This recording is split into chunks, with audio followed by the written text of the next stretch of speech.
Hey, Louis, as we've just said there, obviously this really exciting fight with Daniel Lapin Yeah, is would have just been announced by the time this video does go up. yeah, But first of all, we all thought that this fight with, Ezra Taylor was going to happen. That these, I guess you two were sort of on a collision course. Everything seemed like, it was building up to that moment with you two fighting each other.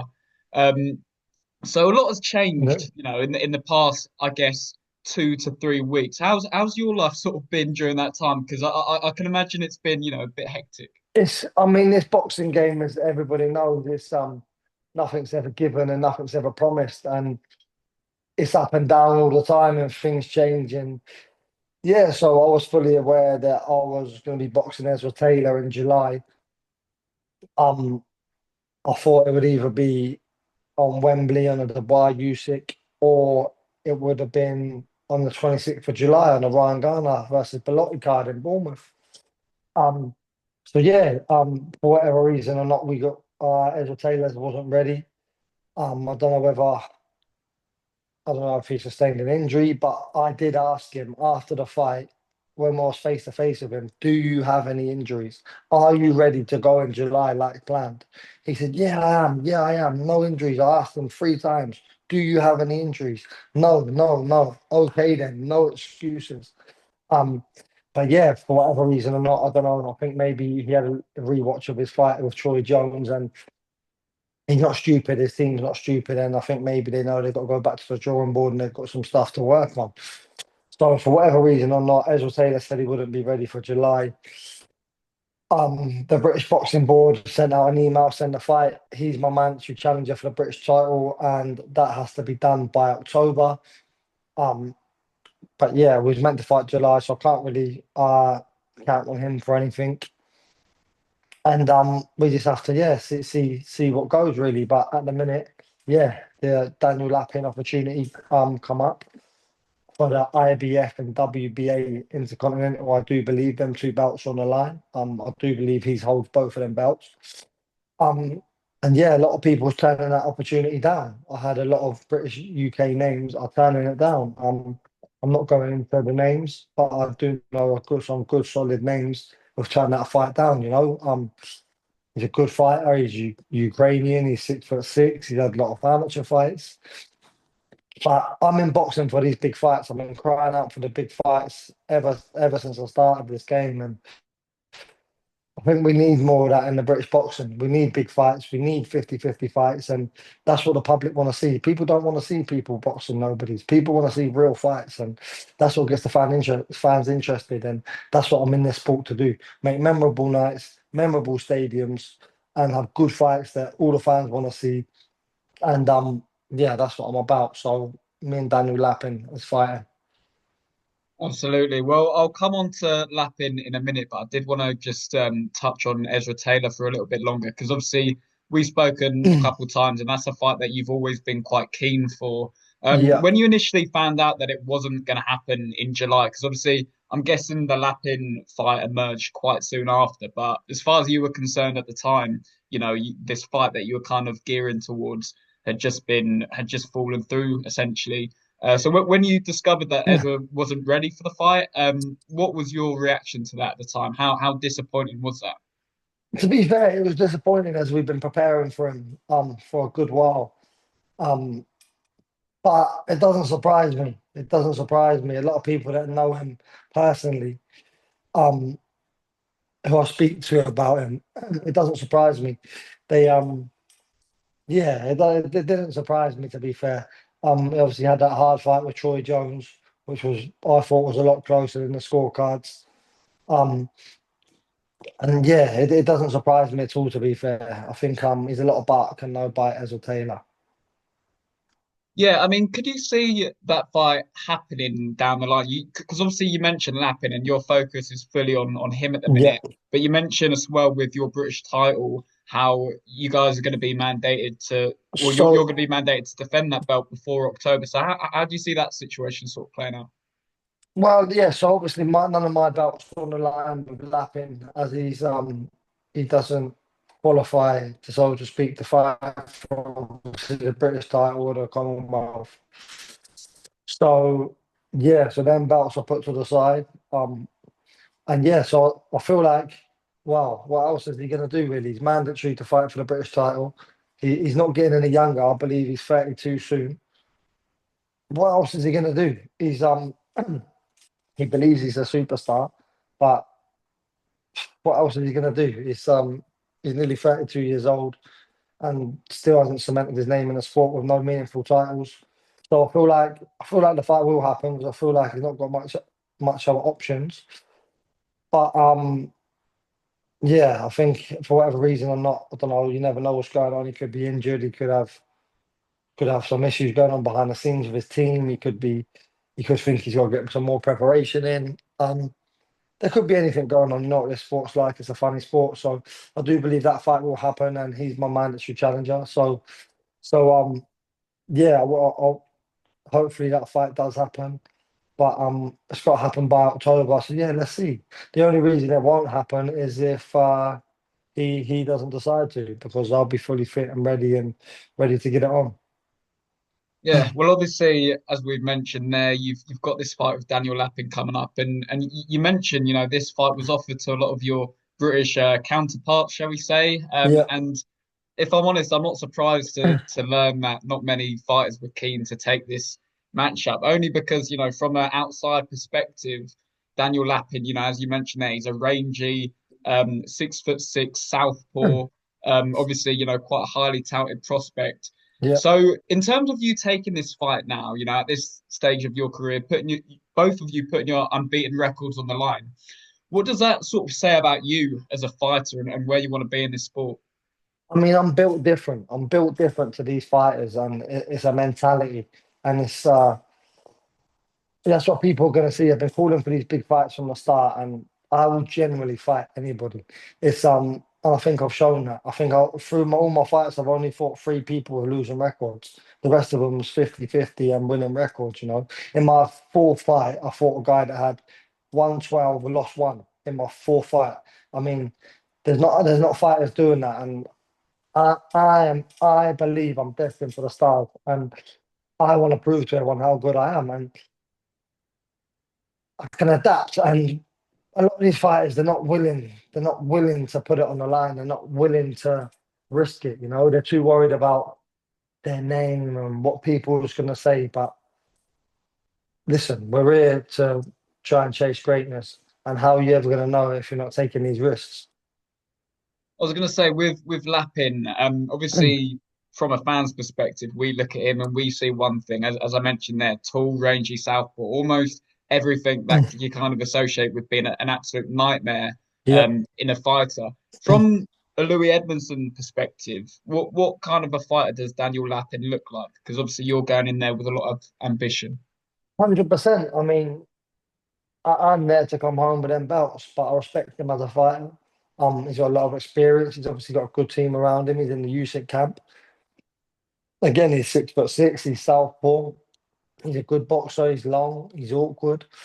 But yeah, I rate him. It's going to be a good fight. I think it's going to be a fan-friendly fight.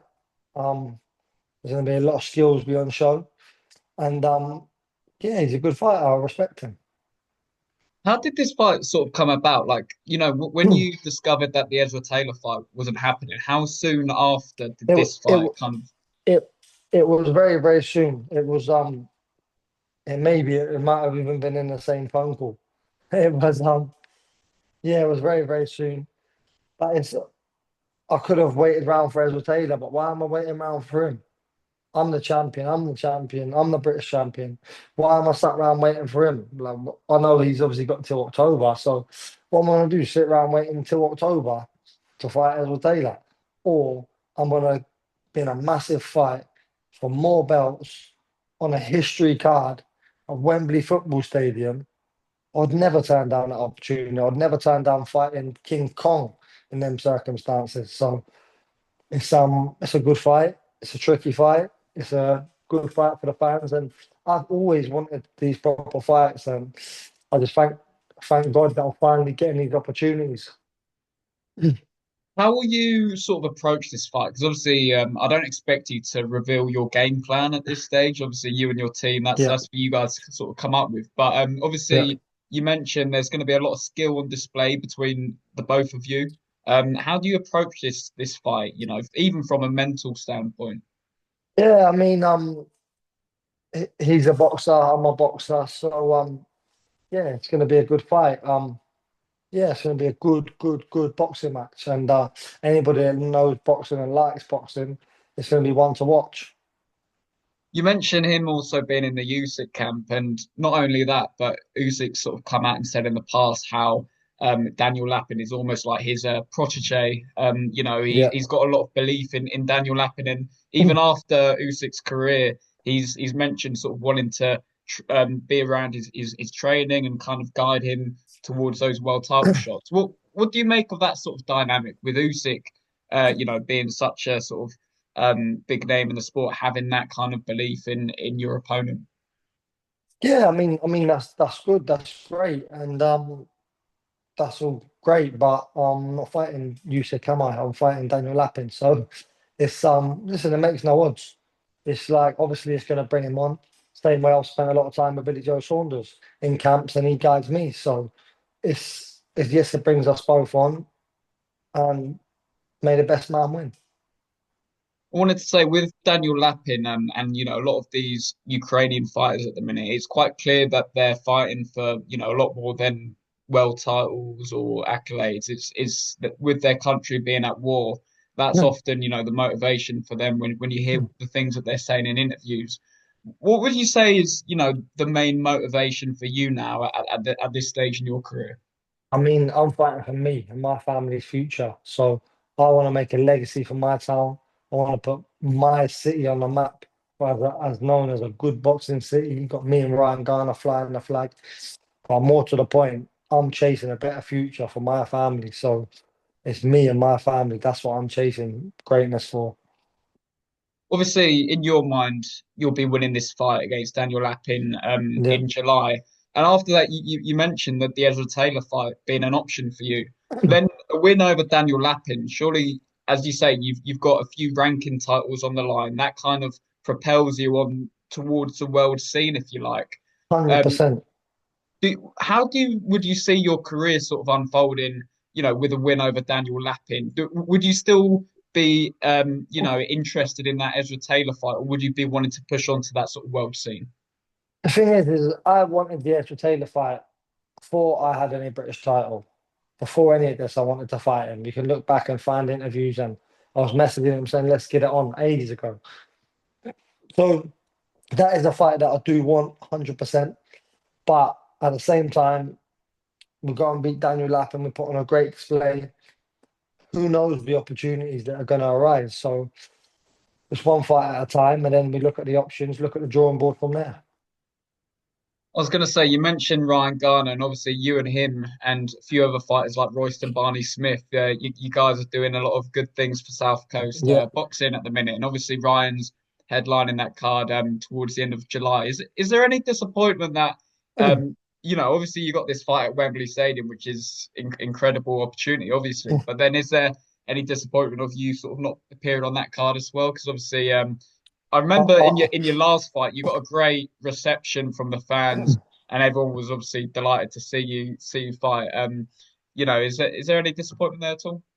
I'll be honest, mate. No, definitely not. I mean, I've fought at Bournemouth loads of times now, and it's nah, there's not 96,000 people at Wembley Stadium. Nah, there's no disappointment. I'll be honest, mate. This is what dreams are made of, you know. It's nah, this is history. This is in the history books, and this win will be in the history books. But I like Bournemouth. It's learned close to home, and but we've done it too many times now. It's yeah, Wembley Stadium. Oh, every day of the week. Yeah, no, I did think that would be the answer, but I thought I'd ask a silly question just in Yeah, case. But yeah, I was going to say you mentioned Billy Joe Saunders there, how he's sort of been a guiding presence in your yeah. career. We're always hearing things about his rumored comeback. I think I heard the other day that he might have had a conversation with Frank Warren about potentially staging that comeback fight. Have you spoken to him, on a one-on-one basis about him fighting and his future? No, I speak to him a lot, and I know he's training at the minute, and yeah, I suppose that's only a question that he can answer, but I know he's training. Um, and I think if the right opportunity arises, then I think we'll see him back. Yeah, I was gonna say I watched a short documentary the other day. I'd already seen it. It was on YouTube, and I don't know if you've seen the one by Trans World Sport. It's like a sort of 7 to 10 minute documentary where he's training for the Olympics, but it's Yeah. sort of bore on that nostalgia a little bit. And I remember a lot of his old fights, and I think it would certainly be an interesting comeback for sure. How do you think he'd be received by the fans in that sense? If he was to come back to the ring. It's I think everybody would love to see him back. And I think everybody wants to see the Chris Eubank fight again. I would love to see that personally. Yeah, maybe one warm-up fight and then the Chris Eubank fight. That's what I would like to see. But who knows? Boxing's a funny thing and it works in funny ways. So only time will tell. Absolutely. Well, Louis, as we've obviously spoken about, we're all looking Yeah. forward to this fight with Daniel Lapin. Mm, As I mentioned as well, it's sort of come out of nowhere, but really interesting fight, and I'm sure it'll be a good watch on the night. So, yeah, definitely. I appreciate you giving me your time today, and all the best for your Nice one, next mate. fight, mate. I'm gonna catch up soon, yeah? Cheers, mate. Cheers, Yeah, mate. definitely, See you later. definitely. Thanks a Cheers, lot. mate. Cheers, Cheers, Louis. mate. Thanks a lot. Bye, bye, bye, See ya. bye.